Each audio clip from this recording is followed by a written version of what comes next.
In the movie Margin Call, one of the mysterious characters is Carmelo. Carmelo. Yes. Get me Eric Dale here by 6:30. It's done. He doesn't have much screen time, but all he had was one two-word dialogue, and that too was the response to a request. But this two-word dialogue tells us a lot about the character he has, and why people in positions of power have such people working for them. In the movie, during the meeting, Sarah Robertson tells John Tuld that they've fired Eric Dale, and since then he has not been reachable. Eric Dale knew everything. It was his work on which Peter Sullivan built the complete picture of the crisis. As Tuld's plan was to offload all the $1.2 trillion worth of assets through a fire sale in a single day, leaving Eric Dale free during the fire sale is something Tuld couldn't afford. He didn't want loose ends. He feared if Eric Dale called a news outlet or opened his mouth with rival firms about Tuld's firm, then the fire sale would most likely be a failure. And Tuld's firm would be holding that odorous bag of excrement ever assembled in the history of capitalism. And we're going to be left holding the biggest bag of odorous excrement ever assembled in the history of capitalism. Which means, without Eric Dale, his firm is at a huge risk of billions of dollars in losses. So, as the firm was not able to get in touch with Dale through formal channels like phone and email, Tuld knew it's not going to work. So, Tuld turns to his private security guy, or you can say fixer, Carmelo. Tuld asks Carmelo, "Get me Eric Dale here by 6:30. To which Carmelo replies, "It's done." He doesn't say, "I will try," or "I give my best." He says, "It's done." That means he will do it whether he has to use an unethical way to get him back. That tells a lot about his character. Carmelo doesn't ask for context. He doesn't debate morality. His role is not to think, but to execute. He executes his tasks quickly, quietly, and effectively. This is exactly how the ultra-wealthy operate in the real world. They have Carmelos, the fixers, the lawyers, the private investigators, the PR people, and the consultants, people who exist entirely to solve problems before they become visible. Most of them work in the shadows. Their names are never known, but they make things happen. They protect reputations, silence threats, clean up messes, sometimes with money, sometimes with fear. Wealthy people have people who know important people. People who make one phone call and say, "It's done." That's what Carmelo represents. Power without visibility.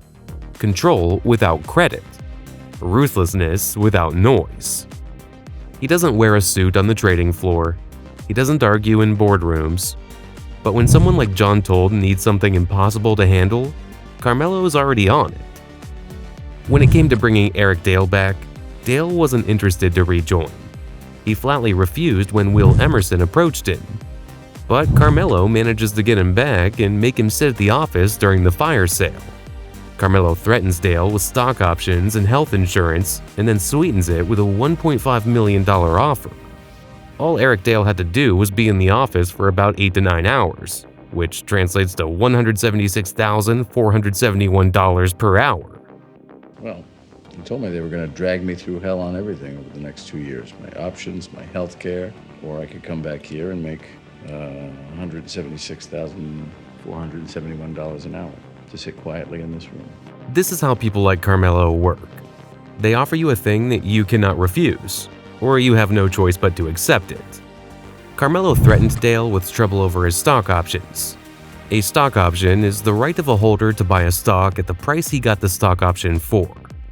For example, if Eric Dale has a stock option, then he can buy his firm's stock for $50, even though the actual current price of the stock is $200.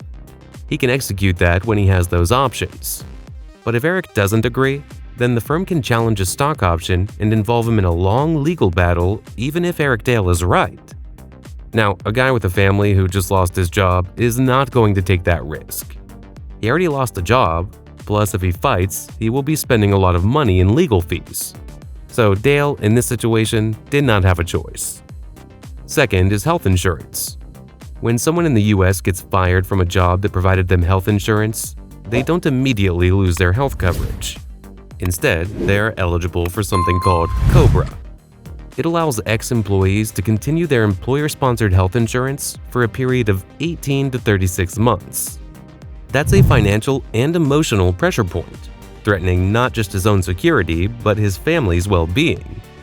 And everyone in the firm knows when Carmelo is involved, the job will get done one way or another.